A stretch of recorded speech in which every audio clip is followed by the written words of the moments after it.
बिस्मिल्लाहिर्रहमानिर्रहीम।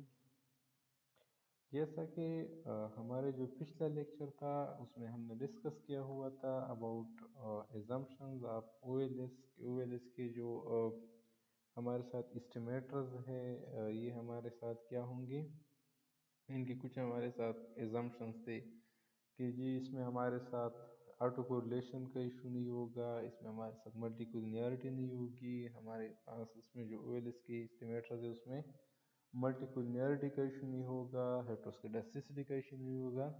ये कुछ 5-6 एजम्पशन हमने पढ़े हुए थे अबाउट लीस्ट स्क्वेयर्स। अब now we are doing moving towards properties of in our today's lecture we will discuss about properties of least square estimator. This is all about the Gauss-Markov theorem. Before going towards different properties of least squares, we would discuss about the precision or standard error of least square estimates.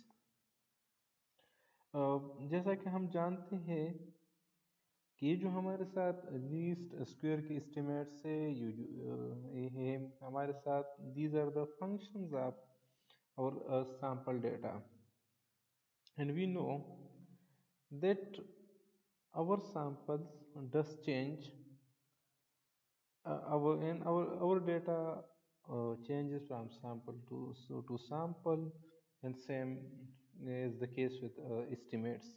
क्योंकि जब आपका data change हो जाता है, जब आपका sample change हो जाता है, तो उसकी वजह से आपकी जो एस्टिमेट्स है ये भी चेंज होंगे. So that's why we need about the reliability of estimators. कि हमारे साथ एस्टिमेटर्स है, लेट्स सपोज एक एस्टिमेटर हमारे साथ बीटा 1 हेट है, एक हमारे साथ बीटा नॉट हेट है, जिसके ज़रिए these are the sample statistics. ये जो बीटा 1 हेट है, बीटा 2 हेट है, ये हमारे साथ क्या है, ये हमारे साथ एस्टिमेटर्स है, और इनके बेसिस पे हम पॉपुलेशन के लिए बीटा 1 और बीटा नॉट जो हमारे साथ पैरामीटर्स है हम क्या करते हैं, वो हम एस्टिमेट करते हैं. अब स्टेटिस्टिक्स में जो हमारी है अपना रिलायबिलिटी को मालूम करने के लिए, प्रेसिशन को मालूम करने के लिए हम यूज़ करते हैं standard error. And standard error is just हमारे साथ क्या है कि this is the standard deviation. ये क्या हमारे साथ, ये हमारे साथ स्टैंडर्ड डेविएशन है किस चीज़ का, सैम्पलिंग डिस्ट्रीब्यूशन का of the estimator, and the sampling distribution of an estimator is simply a probability or a frequency distribution of the estimator.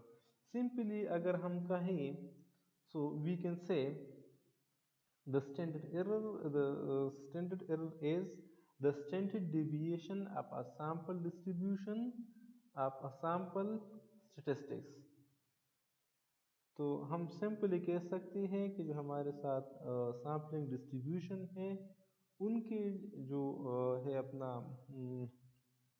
Standard deviation, उसको हम क्या कहते हैं, उसको हम कहते हैं अपना स्टैंडर्ड एरर. और वैसे स्टैंडर्ड एरर हमारे साथ सिंपली क्या है, standard error is equal to standard deviation divide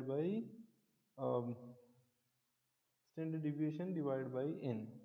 तो ये हमारे साथ क्या बन जाता है, ये हमारे साथ बन जाता है स्टैंडर्ड एरर.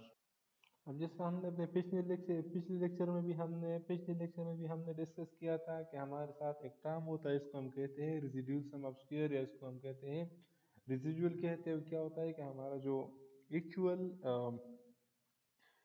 वे होती है, और जो हमारे एक्चुअल जो पॉपुलेशन पैरामीटर होता है, वो जो हमारे साथ एस्टिमेटेड होती है, उनके दरमियान जो डिफरेंस है, उस डिफरेंस को हम क्या कहते हैं, उस डिफरेंस को हम कहते हैं रेसिड्यूल सम ऑफ स्क्वायर, है इसको हम क्या कहते हैं, रेसिड्यूल कहते हैं. यहाँ पर अगर आप लोग देख ले, ये यहाँ पे हमने डिस्कस किया था लास्ट लेक्चर में, ये हमारे साथ क्या है, ये हमारे साथ है रेसिड्यूल सम ऑफ स्क्वायर. ये क्या है, रेसिड्यूल सम ऑफ स्क्वायर है, जो हमारे साथ हमने यहाँ पे डिस्कस की हुई है. ये हमारे साथ क्या है, ये हमारे साथ रेसिड्यूल सम ऑफ स्क्वायर है. अच्छा, अब जो हमारे साथ इसके साथ दूसरा है कि y is equal to alpha naught plus beta one x I plus mu. ये हमारे साथ क्या है, अल्फा नॉट हमारे साथ इंटरसेप्ट फैक्टर है पॉपुलेशन रिलेशन फंक्शन का, बीटा वन हमारे साथ स्लोप फैक्टर है उसका। और फिर इसको अगर हम सिंप्लीफाई कर दें उसके लिए अपना एस्टिमेटेड लाइन के लिए, तो ये हमारे साथ आ जाता है alpha naught plus beta one x आई प्लस ये हमारे साथ एरर टर्म। इसी तरह हम अगर इसमें से अल्फा को अगर हम कैलकुलेट कर दे, alpha is equal to Y bar मतलब Y bar minus beta one hat X बार।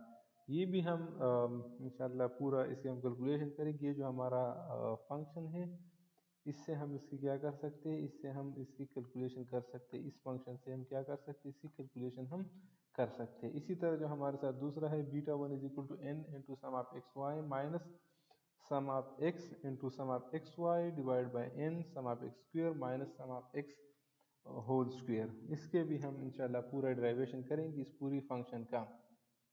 सही है जी।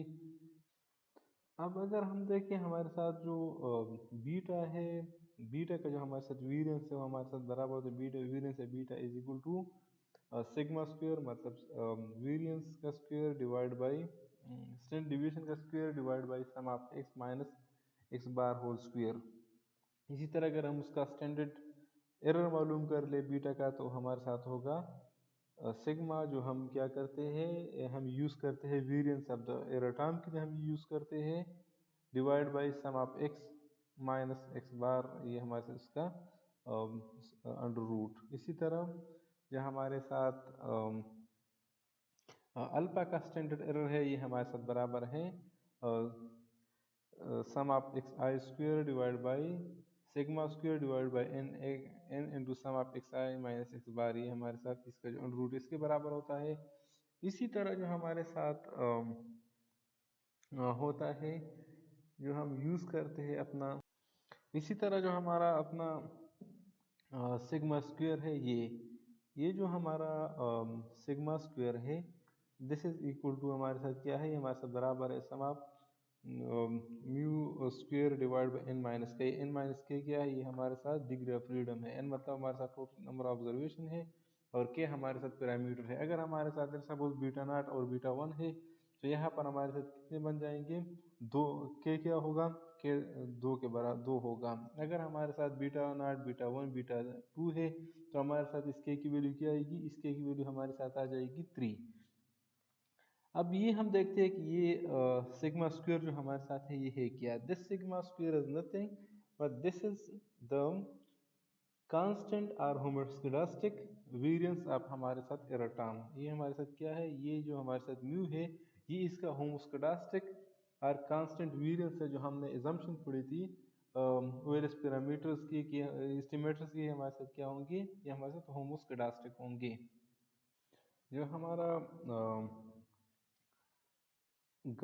मार्को थ्योरम ये हमें बताता है कि given the assumption of classical linear regression model, the least square estimators and the class of linear estimators have minimum variance, i.e. they are blue। जो हमारा गास मिन्क्यू थ्योरम है ये हमें बताता है, गास मार्को थ्योरम ये हमें बताता है कि among the लीनियर एस्टिमेटर्स जो हमारे साथ ओएलएस की एस्टिमेटर्स है, ये ओएलएस की एस्टिमेटर्स क्या है, they have minimum variance i.e. They are BLUE. हमारा जो जो हमने पहले कहा था कि जो एजम्पशन है लीस्ट स्क्वेयर्स की जो प्रॉपर्टीज है, ये प्रॉपर्टीज में क्या है, गास मार्को थ्योरम है जो हमें बताती है कि जो हमारे साथ लीस्ट स्क्वेयर की एस्टिमेटर्स है they have minimum variance among the linear estimators that are estimated in econometrics।